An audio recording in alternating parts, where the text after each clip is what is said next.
across the counties and beyond our borders.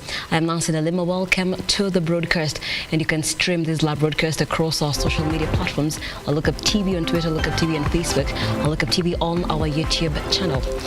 Starting us off, the Embu County government is currently running the Embu Agritech Expo and Farmers Forum at the Embu Talent Academy, themed enhancing sustainable economic growth through promoting smart climate agriculture and trade. The expo will educate farmers on agriculture, trade and technology. Let us now join our reporter Cecilia Lubanga, who is live on the ground. It has been an eventful day here in Embu County, with a variety of farmers coming together to just learn a variety of skills. But first of all, before I just dive deep into what has been happening today, let me engage the CEC Agriculture here in Embu County, John Nyaga. Can you just give us a brief of, have you been able to achieve what you expect to achieve today? Yes. And what exactly have you achieved? I think we have gotten enough farmers that have come to learn here. From what I've been told, there has been more than 1,000 farmers who have visited the 61 stands, exhibits. So that is a very remarkable number that we have never achieved. And I believe going forward, we will even have more exhibitors here in Embu. We have both national and international exhibitors who have come, and so it's a good thing for our agriculture in Embu. Yes. Was it, if you could just probably in the fewest words possible, if you can just give us a brief of what are some of the expectations in terms of the agriculture in this county? What are you foreseeing being in that seat, sitting there as the CEC of this county? We expect to increase productivity in terms of the produce that we produce here, and also the other aspect that we are very keen on, and the governor has always talked about it, is the issue of value addition. Most of our produce is exported as either raw or semi-raw, unprocessed, and we feel that our farmers are losing on the value when we export or sell produce without much value addition. So she is very keen to ensure that, may it be macadamia, coffee, tea, milk, we add value. And on that aspect, we are working very hard to ensure that at least we have a milk processing plant here in Embu, because all our milk is exported with unprocessed, which is unfortunate, and we cannot continue on that note. Yes. Thank you so much, Waziri, for your time. I do hope that from this forum, we're going to see a number of farmers also embracing the farming and even the modern technology in terms of just increasing food production. Thank you so much. Maybe if I can just engage that one Martin who has been on the ground, just working around the clock to ensure that, all this has happened. Martin, how has the day been? The day has been good. I feel we have achieved our main objective. Yeah, I feel actually appreciated. Yes. What has been the biggest challenge in terms of just, farming in this county? You as a person, what have you been able to pick from, just being able to visit a number of tents and what they're displaying? Out of the many tents which I've visited, I've realized that there's a lot of potential in terms of technology. We have seen so many technology which are not being used, especially in our county. Things like drone spraying, that's a very new technology which will be, as government of Embu, will be embracing it. So thank you so much, Martin, for that brief. I do believe that from what we've been doing, yes, the day has been quite a success, right? Yes. Thank you so much for your time.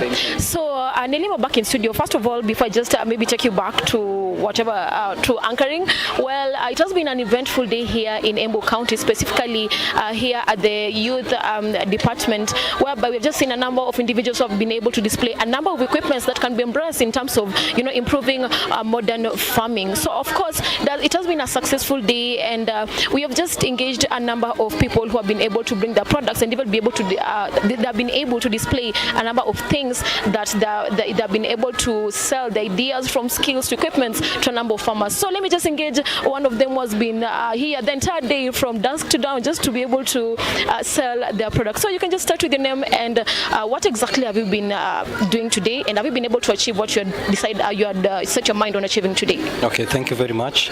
My name is Kenneth Wedakanjoroge from Modokinjo Paint and Cement.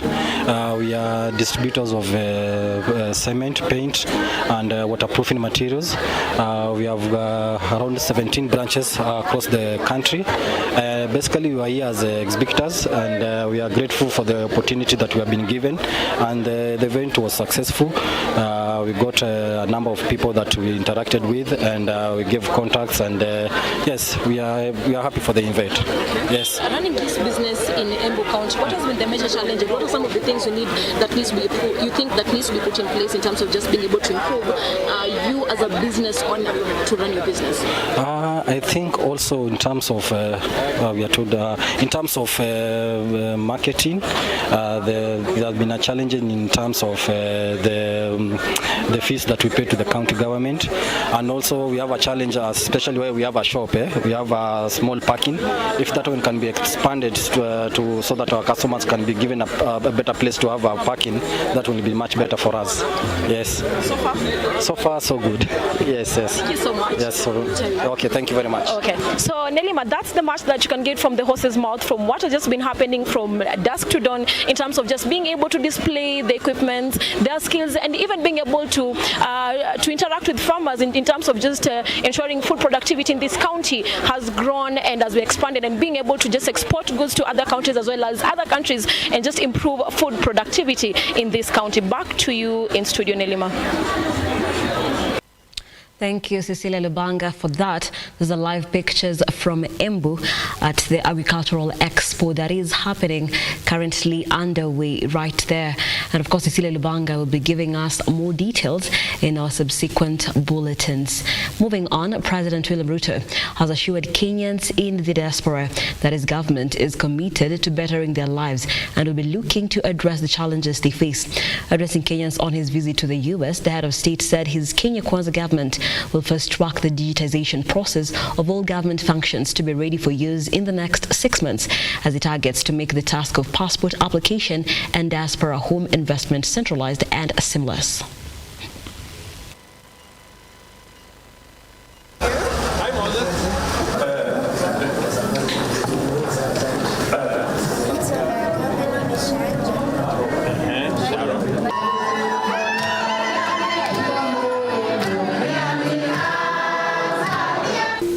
Since Kenya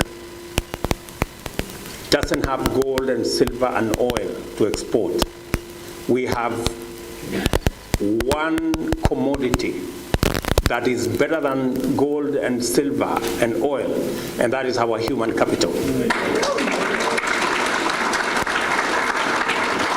And we have purposed as an administration that we will focus on exporting the best that we have.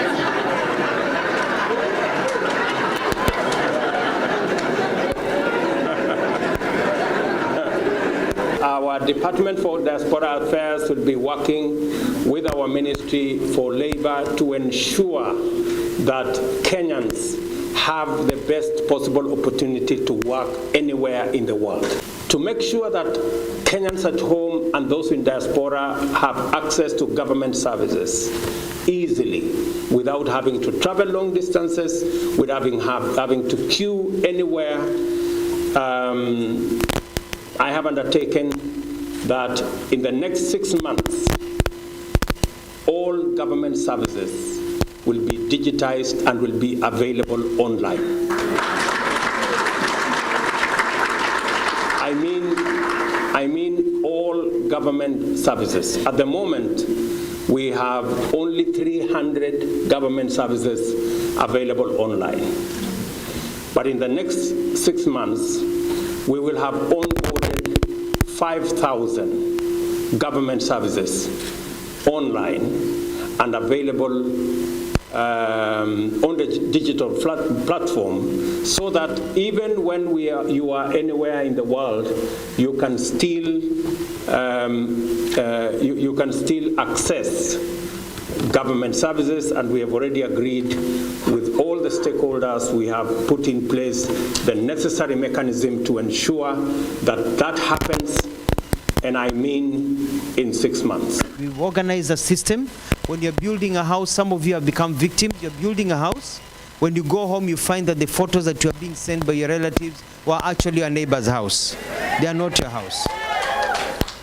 So we'll be able to line up architects, we'll be able to line up lawyers, we'll be able to line up county surveyors. You'll have a tracking mechanism.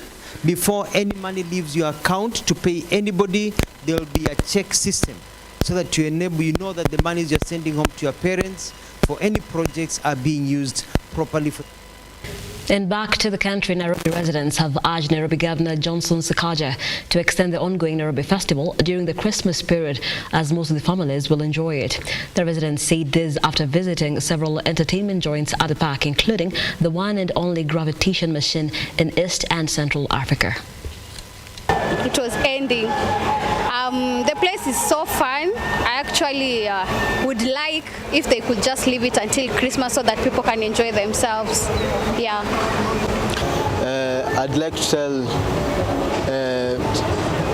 Mr. Sakaja that for this place, it is giving you an experience that you've never ever anywhere in life, in the world or in life, will ever experience. So I'd like to ask him a year hadi Christmas for ndo watu wakuja wa enjoy. This is a life-changing experience. At least nimekuwa na experience ya venye watu wako huko space wamefeel na wana enjoy. Yeah. Nashukuru gavana wetu wa Nairobi Johnson Sakaja azinangache hii sherehe iendelee tu hadi Christmas hivyo. Watu wengine ambao hawajawahi kuja huku nao waweze kukuja wakajionea mazuri yako huku. Nimesikia tu iko poa, azinsi watu wenye tumekuwa tukikaa huko mtaani tumeona kama tumepoteza mingi. And health facilities in Loitoktok, Kajiado South Sub-County are on the spot over aiding and abating female genital mutilation during child delivery. In a crisis meeting between local administration and girl child rights stakeholders in Loitoktok, alarm was raised over the number of minors subjected to forced genital mutilation. In the past years, pro-FGM crusaders in Kajiado County have been changing tactics to evade the law. One of the new emerging tactics being to arrange for girls to undergo the cut during delivery. Married women are also said to be subjected to the same, with parents said to be colluding with medics for the procedure soon after the girl delivers. Gundua ya kwamba wazazi wanatelekeza sana watoto kwa njia hii ya kwamba unakuta mtoto anapopata mimba, anapojifungua, anapelekwa hospitalini na mzazi anatoa kusema ya kwamba yeye anataka mtoto wake atairiwe. So saa zile ambayo mtoto anapojifungua, hapo daktari anachukua jukumu la kuweza kumkeketa. So hii ni kuonyo kwa sababu ya wazazi, mjue ya kwamba ni kitu ambayo tulikataa na serikali ilikataa, na tuliamua ya kwamba sisi kama serikali tukitambua na tukijua kwamba mnafanya hivyo, tutawachukulia hatua. Na haki ya kwanza kwa huyu mtoto yeye mwenyewe ajitambue kwamba yeye ni nani katika maisha ya kesho.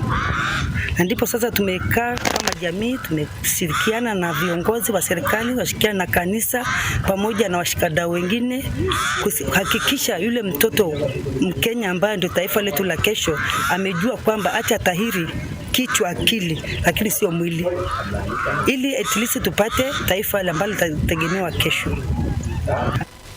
And Machakos ECDE teachers have lamented the plight of being forced to hawk learning materials in classrooms by some county officials, which has greatly affected their performance and amounted to low morale. This has been revealed during an annual general meeting for Machakos ECDE Teachers Welfare Kunopet. National Chair Lawrence Otunga said that the teachers will be liberated and should not be paid according to their qualifications. Governor aingililie, tuache kulazimishwa kununua vitabu, na hivyo vitabu vinauzwa bei ghali. Walimu wanalazimishwa kubeba kulingana na enrollment. Kwa hivyo tunaomba governor aingililie kati ndio tuweze kutolewa huo mzigo kama walimu. na wazazi wapate kupungukiwa na huo mzigo, waweze kununua kitabu kwa shilingi 150 ama 100 kwa bookshop.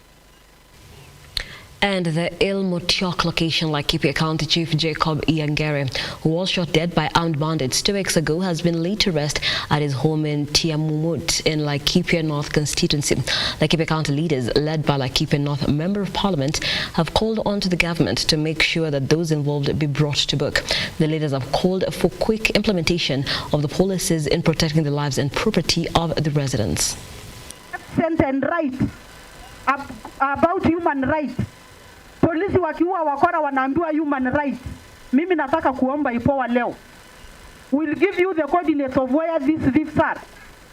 Wakwende Tiati, wakwende Oldonyiro, watafute hawa wahuni, waambie serikali pia machifu wako na human rights, polisi wako na human rights, na raia wako na human rights. Fortunate time because Mr. Similen Yangare had served for the people of Ilmutiok location and Kirimon for 28 years. Having attained the mandatory retirement age of civil servant, he was scheduled to retire in this month of December 2022. And we've come to the end of trending news. But before I go, here are some of the stories that we are following up for you in our subsequent bulletins.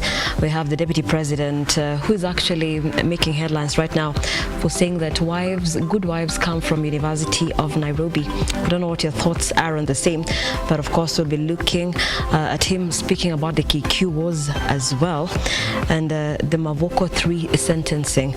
That is the lawyer, his driver, and of course the client. That is a story that will be coming your way in our subsequent bulletins, as well as the insecurity in Laikipia, and of course one of the things that is making Nairobians happy, the Nairobi Festival, which they're now saying they need more time to enjoy with their families. But that is it for now. I am Nelima. See you again at 8 p.m. with Look Up Weekend.